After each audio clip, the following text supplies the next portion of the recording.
ladies and gentlemen, and welcome to the very first episode of Opinions from the Armchair. I'll admit I rather put off making this series for some time, but an event came up that was so extraordinary, so unique, and so once in a lifetime that if I passed up a chance to do an episode about it, I would regret it for the rest of my life.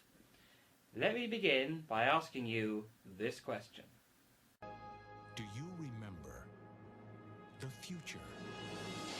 In 1985, Robert Zemeckis and Universal Studios brought the world Back to the Future, which became an instant cult classic and wowed audiences the world over. You've got to come back with me. Where? Back to the future. And then disappeared for 4 years, keeping the world waiting to see the end to this cliffhanger. Are we back? We're back. And so, in 1989, the world saw Back to the Future Part 2, and Marty McFly exploring the strange new world of his own hometown, 30 years into the future. A world of super advanced technology, such as hoverboards, self-tying shoes, and the ever-popular flying car.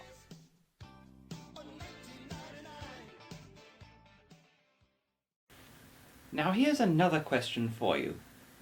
What was the date that Doc, Marty and Jennifer travelled to?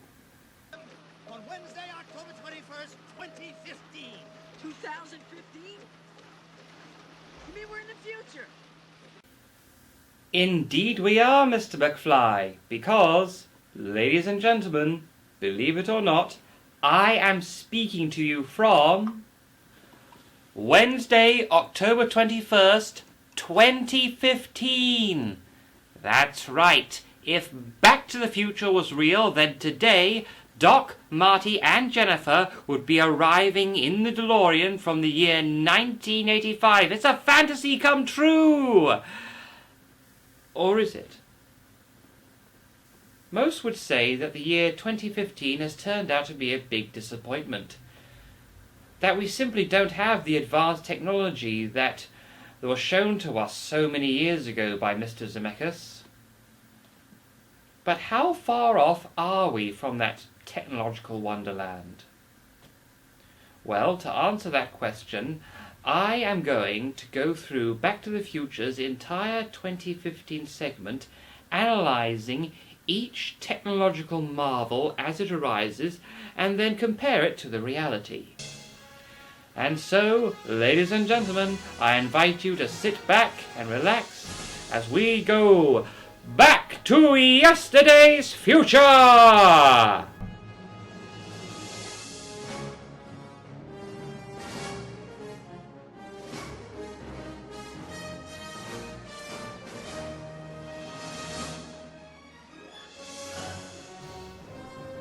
Upon arriving in the future, the very first thing we see is of course the flying car. Unlike the aircraft of our time, which use propellers and jets, these machines appear to suspend themselves in the air through some sort of energy-based propulsion system. They can take off and land vertically, and apparently require no special licenses to own or operate, as they are as commonplace as the cars of our time. A flying car would mean fewer accidents with pedestrians, and no waiting at crosswalks. So, have we, the people of 2015, invented the flying car? Well, a look outside the window reveals no Sunday flyers in traffic jams above the metropolis. So I guess that's one strike against 2015 already. But are we at least on the road to inventing the flying car? Well, as a matter of fact, the flying car has already been invented.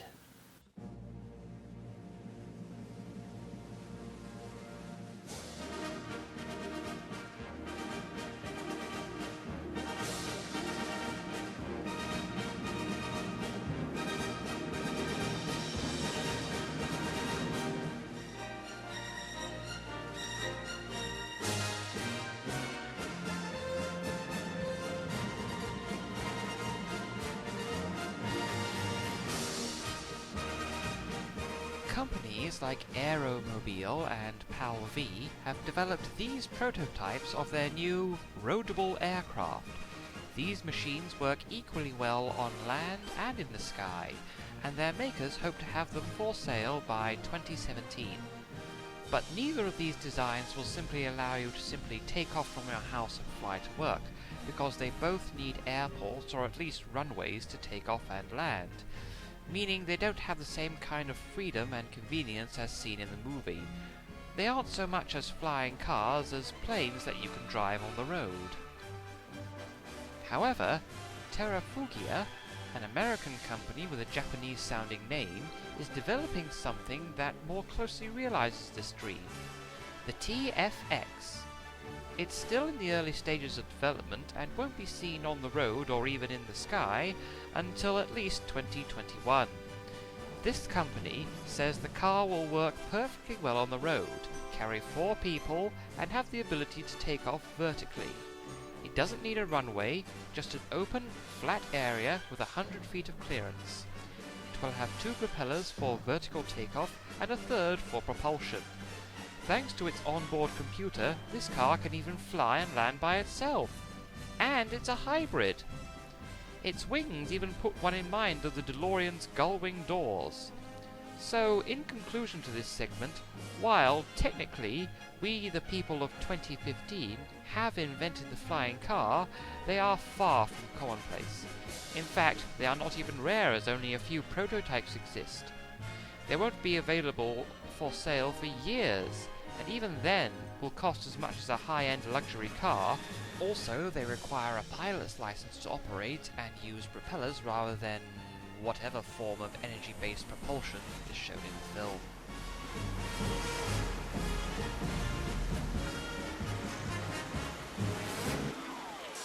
First, you gotta get out and change clothes. Right now, it's pouring rain. Wait 5 more seconds.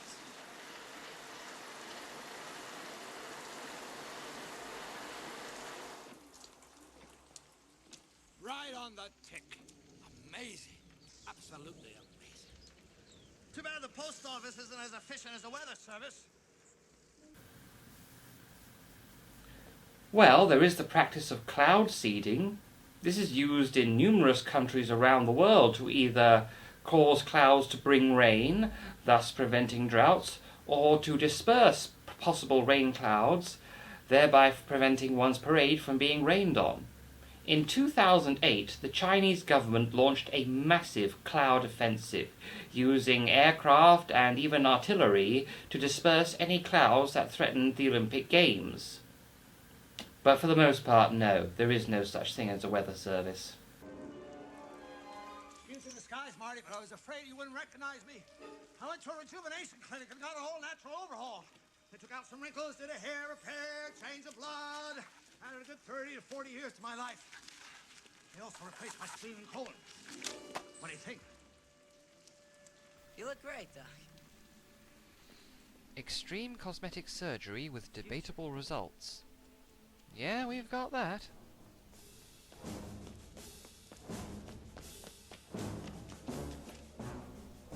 Whatever Doc has here, I know it's not an iPhone or a smartphone of any kind, but it very easily could be.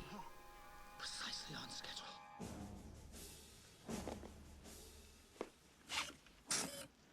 Our laces, all right. This one has almost come true. A Canadian company, aptly named Power Lace, has developed this new type of shoe, with a mechanism inside that will tighten the laces automatically when you put the shoe on. They don't have the motorized laces like they do in the film, but personally I think that's a good thing. A less complicated, less advanced device has less chance of breaking down, not so many working parts, don't need to change the batteries. Either way, to me, this is a welcome innovation. I have always struggled with tying knots, and frankly, I've never been able to tie my own shoes. I know the rhyme, make a little loop and then another, one loop goes over and under the other. I'm always fine up until the first loop part, but I always get a bit lost in that under the other, which goes over and under, you know. So anyway, I use Velcro straps on my shoes, but frankly, self-tying shoes seems like another step forward to me. Oh, step forward.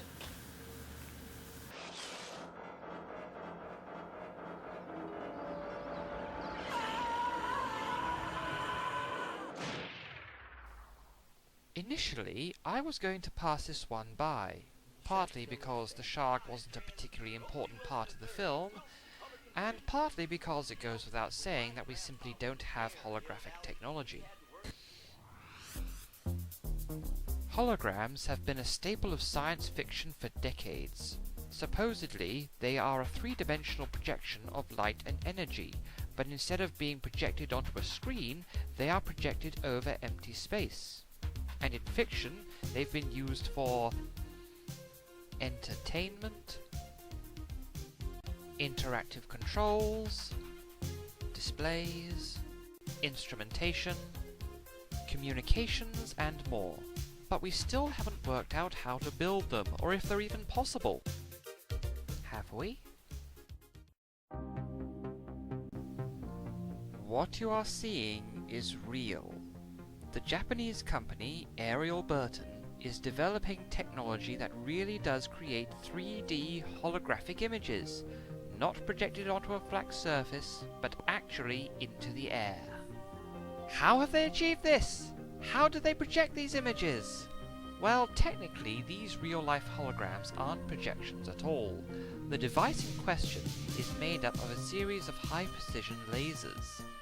These lasers fire rapidly up into the air, hitting it at a specific height. And when I say air, I don't mean empty space, because air is crucial to the working of this invention. When the laser hits the air at its targeted height, that tiny bit of air becomes ionized. Ionization, incidentally, is part of what causes lightning.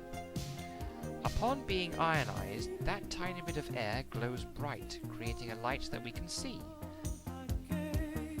We may have thought of holograms as projections without a screen.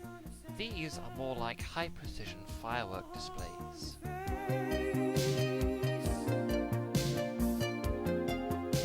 As you can see here, it's even possible to make them interactive. They actually react to our physical touch. Granted, at the moment they're smaller than a fingertip, but it's still a huge leap. And I, for one, am not surprised at all that all this came out of Japan. Because, as Marty says in part 3, All the best stuff is made in Japan.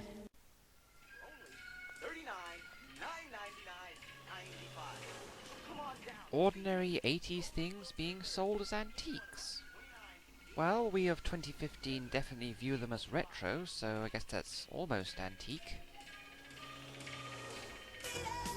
Earlier on, Doc warned that the Cafe 80s was, quote, one of those nostalgia places we're not done too well, end quote. And sometimes I think it's true that we do tend to stereotype the decade. So I guess we of 2015 have done to the 80s what the 80s did to the 50s. Ooh, Michael Jackson, black and respectable. You can tell what decade this film was made. But what caught my attention here was the robot waiters. These machines appear to run on tracks suspended from the ceiling. They take your orders, bring your food, and provide some entertainment as 80s celebrities. Again, this is not commonplace, but it does exist. In Harbin, China, there is a chain of eateries called the Robot Restaurant, an apt, if not imaginative name, for each boasts a staff of working robots.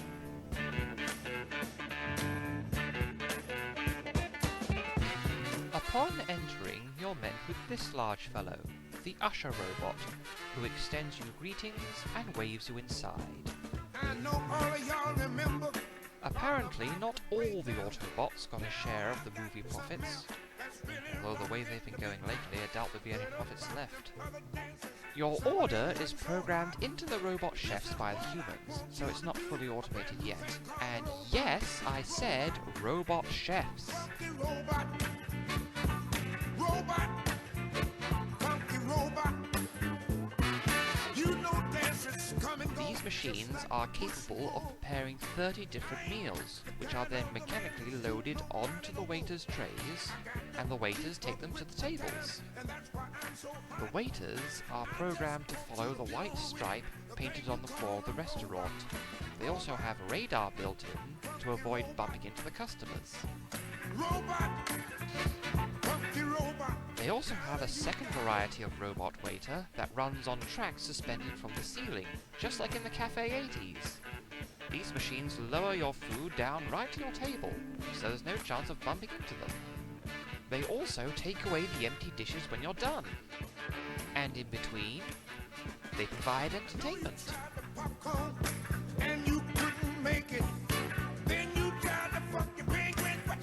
However, the main purpose of mechanization is to make a business more cost-effective, and since each of these machines costs around £30,000, it rather defeats the purpose. Also, human staff are still needed to maintain them and cook the more complex dishes.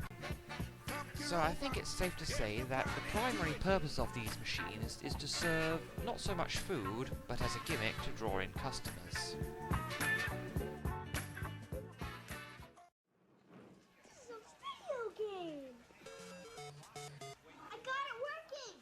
Kids who are better at computers than previous generations.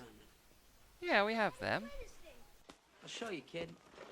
I'm a crack shot at this.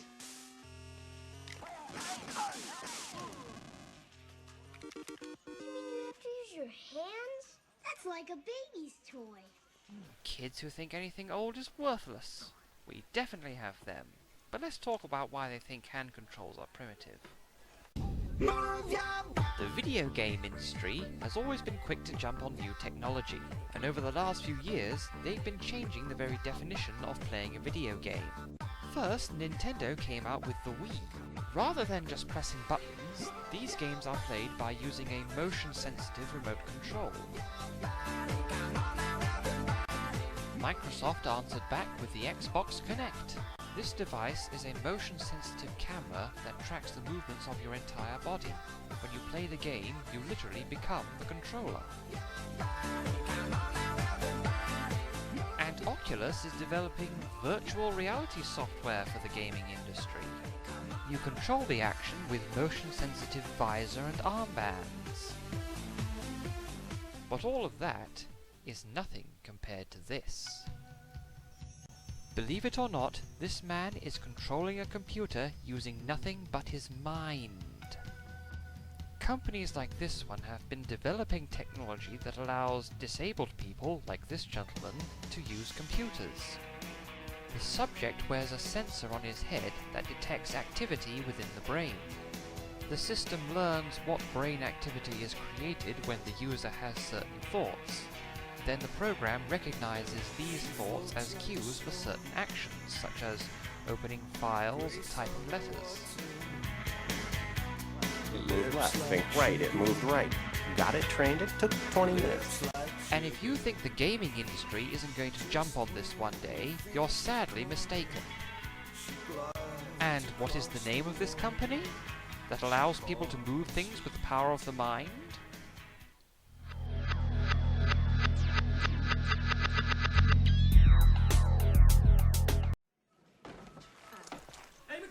Doc mentioned earlier in the film that Griff Tannen had, quote, a few short circuits in his bionic implants. Tannen's bionicness is further confirmed by the robotic sounds he makes as he moves. So, by 2015, such implants have become fairly commonplace. Let's explore that. Why, Mr. Arrow, sir, bring in such fine-looking distinguished gents to grace my humble galley. Had I known, I'd have tucked in my shirt.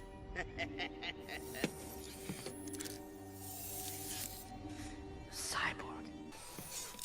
Bionics, sometimes called cybernetics, is another long-standing staple of science fiction. Now don't be too put off by this hunk of hardware. Robotic body parts that have been grafted onto a biological entity to replace ones that have been lost. Whoa! These gears have been tough getting used to, but they do come in mighty handy from time to time. The who's who of fictional cyborgs includes Steve Austin, the $6 Million Man, Darth Vader from Star Wars, and perhaps best known of them all, the mechanical man of the law, the prosthetic policeman, the bionic Bobby, that iconic star of the 1980s, the one, the only, Inspector Gadget is on his way. the original RoboCop. And that's not a joke. Inspector Gadget actually came out 4 years before the first RoboCop movie. I'm serious, look it up. Anyway, do we have this? This is the eye limb. So called because apparently any major technological revolution has to start with the letter I. It's been developed by the company Touch Bionics and is the first robotic prosthetic to be commercially available. Like a traditional false arm or false leg, it is designed to act as a replacement for the original. Unlike a traditional one, it is designed to move just like the real McCoy. It can be controlled either with a remote or even by the mind. We've already discussed technology that can be controlled by the brain, so let's delve into how this one works. Every movement we make is controlled by the brain. When you think about moving your legs, that thought occurs in the form of electrical energy inside your brain. This is then relayed in the form of electrical impulses down your nervous system, which connects to every single muscle in the body. When it reaches the muscles in your legs, they contract, causing movement. It's actually very similar to the way robotics works. Electricity is sent along wires instead of nerves, to servos, motors and switches which act like muscles. And so, bridging the gap between man and machine is actually quite simple. These people may have lost a limb, but they still have nerve endings in the place where the limb was severed. When worn, the eye limb places electrodes over the bare skin at these locations. They detect nervous impulses that are still sent by the brain into what is left of the arm. The eye limb is programmed to respond to these impulses the same way a normal arm does. However, we are still a long way from bumping into real-life cyborgs on the street. But in the meantime, kudos to Touch Bionics for giving these people a hand.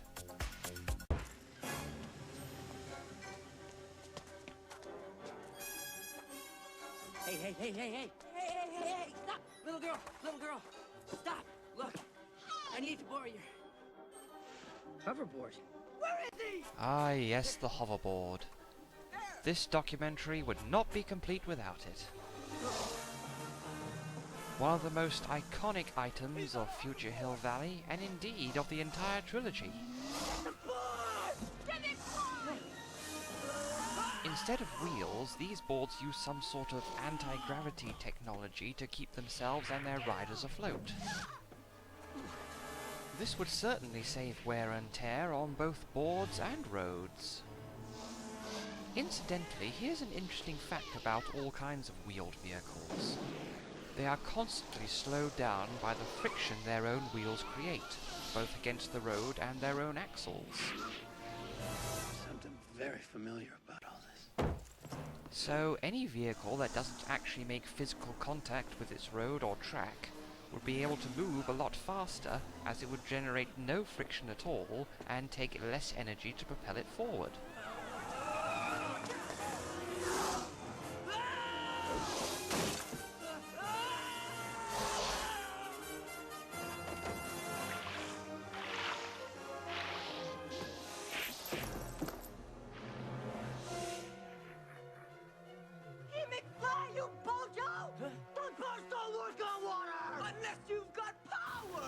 Now I know what you're thinking. No way, Mr. Miller. Not this one. Hoverboards are definitely, irrefutably, non-existent. I've been waiting all night for you to. Tell me what you want. Tell me that you need me. I've been waiting all night for you to. Oh, tell me what you want, yeah. This is not a camera trick. This is not CGI. This is the Lexus Slide, a real working hoverboard. Most of the time. It even one-ups Marty McFly's board by working on water. And to start off explaining how this marvel was made possible, I'm going to temporarily hand you off to the good people from Game Theory.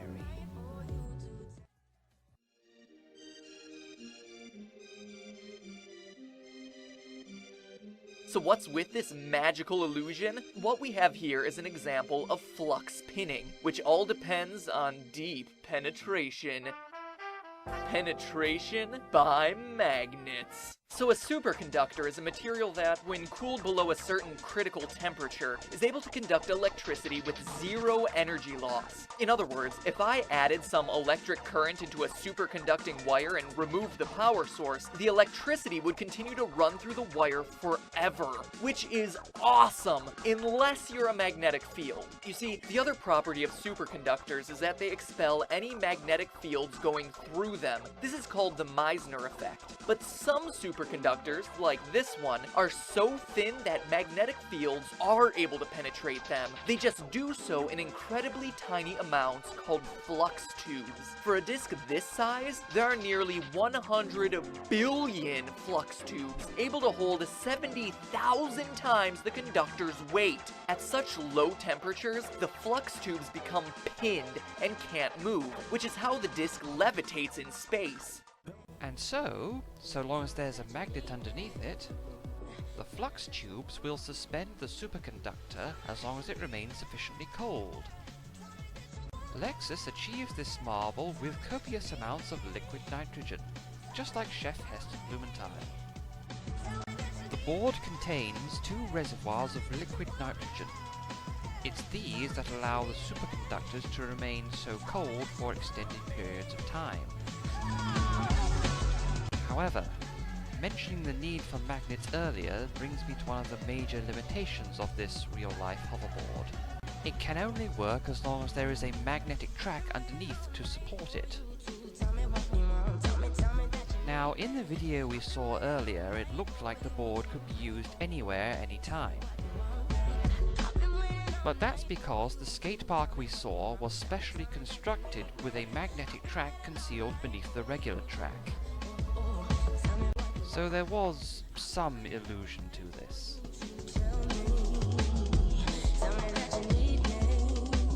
Regardless, this video has become immensely popular on the internet, and Lexus reports they have been bombarded with requests for hoverboards, people saying that they will pay whatever it costs. Lexus, however, say they won't even venture a guess on how much it costs.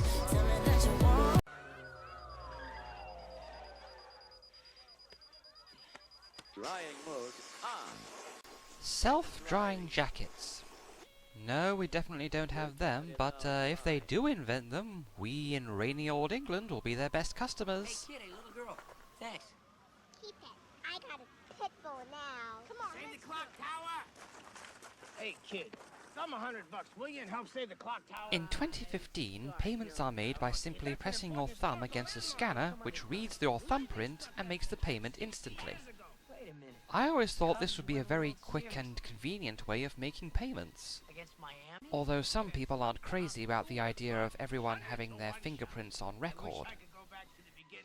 So the real 2015 seems to have compromised by inventing the contactless payment, which is nearly as secure and almost as convenient. I left him in a suspended animation kennel. Einstein never knew I was gone. Well, there is such a thing as a cryogenic clinic, places where people with terminal illnesses are kept in a state of suspended animation. However, we haven't yet invented the technology to safely unfreeze them, so I guess you could say we're halfway there. Now in 2015, newspapers dispensed flying drone cameras to photograph incidents as they occur. Yes. Those that Remote-controlled drones, such as this one, are showing up in toy and electronic shops in every other high street. Some have cameras attached and are being used both personally and professionally to obtain hard shots. Some of the footage of the Lexus slide shown earlier was filmed with a camera drone. This shot was taken by BBC News in October of 2013. It was the first time they ever used a camera drone. In preparation for the official 30th anniversary celebration of the film, USA Today, the newspaper featured in the film, commissioned the construction of this real working camera drone. And the people at Flight Test came up with this, what appears to be a flying barbecue.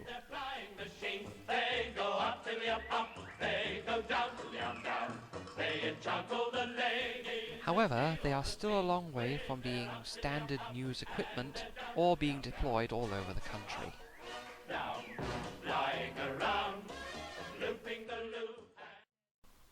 Anti-gravity mobility aids. Nope. Part off. Okay, I want channels 18, 24, 63, 109, 87, and Weather Channel. Weather Channel bringing you world's weather 20. A television with a flat screen? Mounted on the wall? Capable of showing multiple shows at once? Yes! How's Granddad's little pumpkin? Anti-gravity mobility aids. Nope. I can't believe this window's still broken. Well, when the scene screen repairman... Again, we don't have these in every home, but they do exist. Look how worn out this is. Once installed, the eScape looks like a regular window and you can play a variety of backgrounds. It's possible this still has a few bugs, but hey, it wouldn't be the first time people have had a problem with Windows.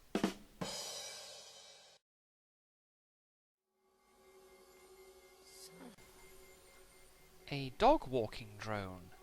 Well, I looked into this one and there was a video of such a machine, but it was a clever hoax. Come on, son, let's go. It's dinner time.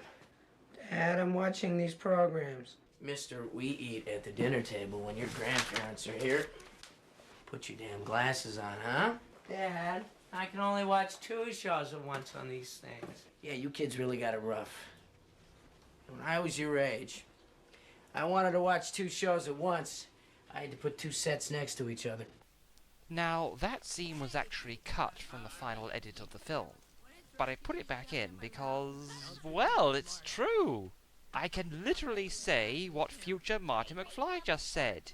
We never had no picture-in-picture when I were a lad. Is it ready? No, we don't have anything like this. But, kudos for the makers of Back to the Future on all the product placement. And that's not sarcasm, really, I mean it. People think that putting real-life brands and products into movies is just another way of selling out, but personally, I think it also gives a sense of realism to the film. Because there's something annoying about using semi-made-up brands like the Big Bill's Hamburger Restaurant or the FaceSpace website. Okay, sunglasses that work as telephones. Launched in 2013, Google Glass is an optical head-mounted display controlled by a combination of a touchpad, voice activation, and even the movement of your head. With it, you can check your email, take pictures, and video. I was surprised to find out it doesn't have a phone, but I imagine it wouldn't be too difficult to add one. It has a wide variety of applications for personal, professional, government, and unfortunately military use. I say it was launched in 2013, but only as a prototype. Production stopped shortly afterwards, but Google is still in the process of developing a new and improved version. So you might say that we of the future did have it, but then we lost it again.